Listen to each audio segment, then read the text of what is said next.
भैया मेरा कुरियर आएगा, ले लेना। भैया, ओ भैया, नमस्ते मैम। कहाँ ध्यान है आपका? इतनी देर से आवाज दे रही हूँ और ये पीछे क्या छुपा रहे हो? कुछ नहीं मैम, ये तो पुराना रजिस्टर है, मैं वो पढ़ रहा था। पुराना रजिस्टर है तो दिखा दो ना। देखो, तुम इस सोसाइटी के गार्ड हो और मेरा पूरा हक बनता है ये देखने का कि तुम क्या छुपा रहे हो, समझे?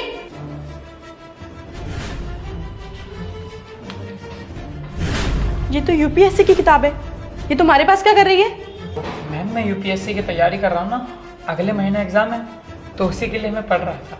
अरे भैया, आपको किसी ने यूपीएससी का नाम बता दिया और आपने सपने सजा लिए कि मैं भी यूपीएससी क्लियर करूंगा।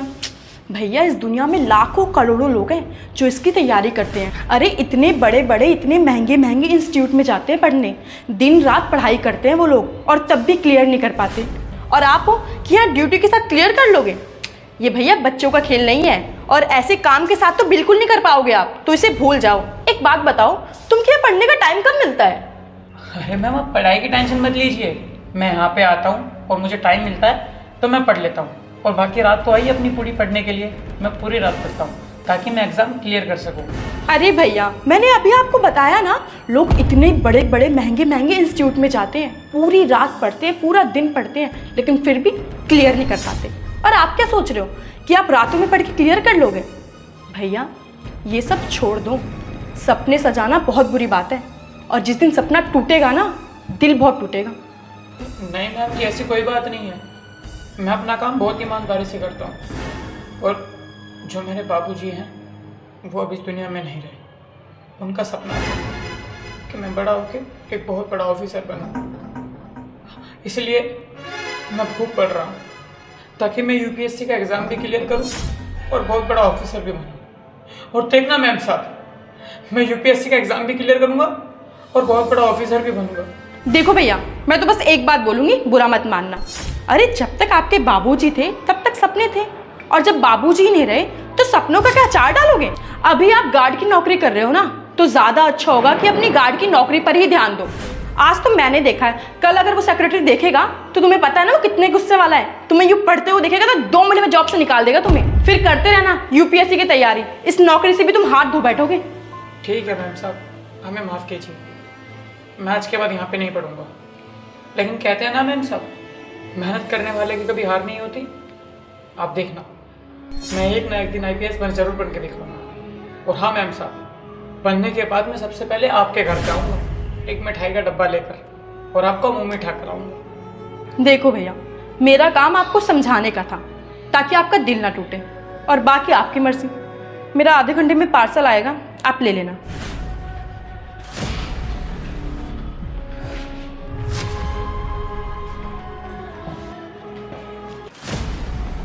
क्या पढ़ रहे हो? कुछ नहीं, बेटियों की शिक्षा के बारे में पढ़ रहा था। अच्छा, पढ़ने से याद आया, वो जो हमारा गार्ड है ना, वो यूपीएससी की तैयारी कर रहा है। आज ही देखा मैंने उसे, यूपीएससी की बुक पढ़ रहा था।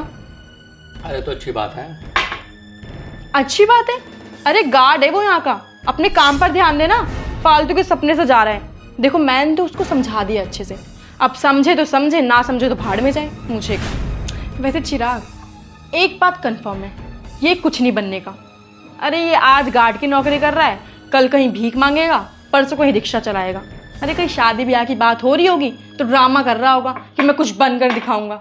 हाँ, ऐसे ही होते हैं लोग।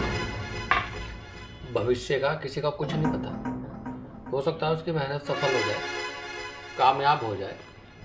लगन एक ऐसी चीज है कि पत्थर को भी तोड़ दे बीच में से। आपने देखा कि अगर एक बूंद पत्थर पर गिरती रहे ना, गिरती रहे, तो पत्थर में भी सुराख कर देती है। हो सकता है कल बन ही जाए, और खुदा ना खास्ता तुम्हें उसका कभी सामना करना पड़ जाए तो किस मुंह से सामना करोगे? किसी को नीचा नहीं दिखाना चाहिए। किस्मत भगवान लिखते हैं, भगवान है ना भगवान, तो भाग्य भगवान ही लिखता है।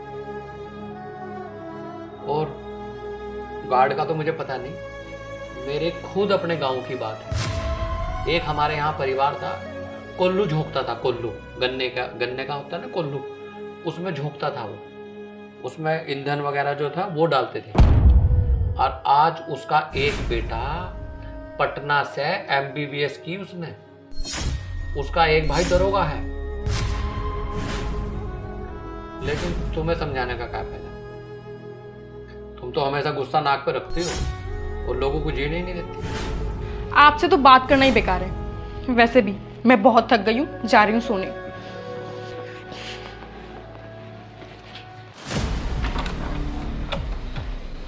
नमस्ते मैम। नमस्ते जी, बताइए आप कौन? आपने मुझे नहीं पहचाना? नहीं भैया, मैंने नहीं पहचाना। आप कौन? मैम साहब, जहाँ पे आप पहले रहती थी वहाँ पे मैं गार्ड की नौकरी करता था। अरे शैंकी भैया आप! कोट पैंट टाई, क्या बात है। और ये मिठाई का डिब्बा, कोई खुशी की बात है क्या? वैसे मेरे घर का एड्रेस आपको कैसे पता चला? क्या बताऊँ मैम साहब, बड़ी मुश्किलों से पहुँचा हूँ मैं यहाँ पे। जहाँ पहले रहती थी मैं वहाँ गया था, तो मुझे पता लगा आप वहाँ से चली गई, आप वहाँ नहीं रहती। फिर मैं आपके घर गया, वहाँ पे तोड़ फोड़ का काम चल रहा था, बिल्डिंगें टूट रही थी। तो मैंने एक अंकल से पूछा, उन्होंने मुझे यहाँ पे एड्रेस दिया। फिर मैं यहाँ पे आया। मैंने कहा था ना आपसे कि मैं अपने बाबूजी का सपना पूरा करूँगा। मैंने अपने बाबूजी का सपना पूरा कर दिया मैम साहब। बाबूजी का सपना? मुझे कुछ याद नहीं। कौन सा सपना? किस सपने की बात कर रहे हो तुम? IAS बनने का सपना मैडम जी। मैंने आपसे कहा था ना कि मेरे बाबूजी का सपना है कि मैं बड़ा होकर IAS ऑफिसर बनूं। मैं IAS ऑफिसर बन चुका हूँ मैडम जी। और हाँ, मैंने आपसे एक और बात कही थी कि जब मैं IAS ऑफिसर बन जाऊँगा तो मैं आपका मुंह मीठा कराऊँगा। लीजिए, मैं आपके लिए मिठाई लेके आता हूँ। कॉन्ग्रेचुलेशंस भैया।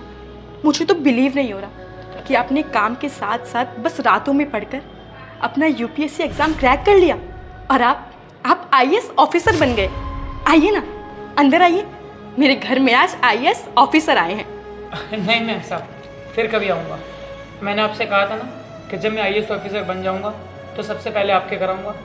मैं आपके घर आया, फिर कभी मैं आपके पास आऊँगा। अभी मुझे बहुत काम है। नमस्ते मैम साहब। ठीक है भाई।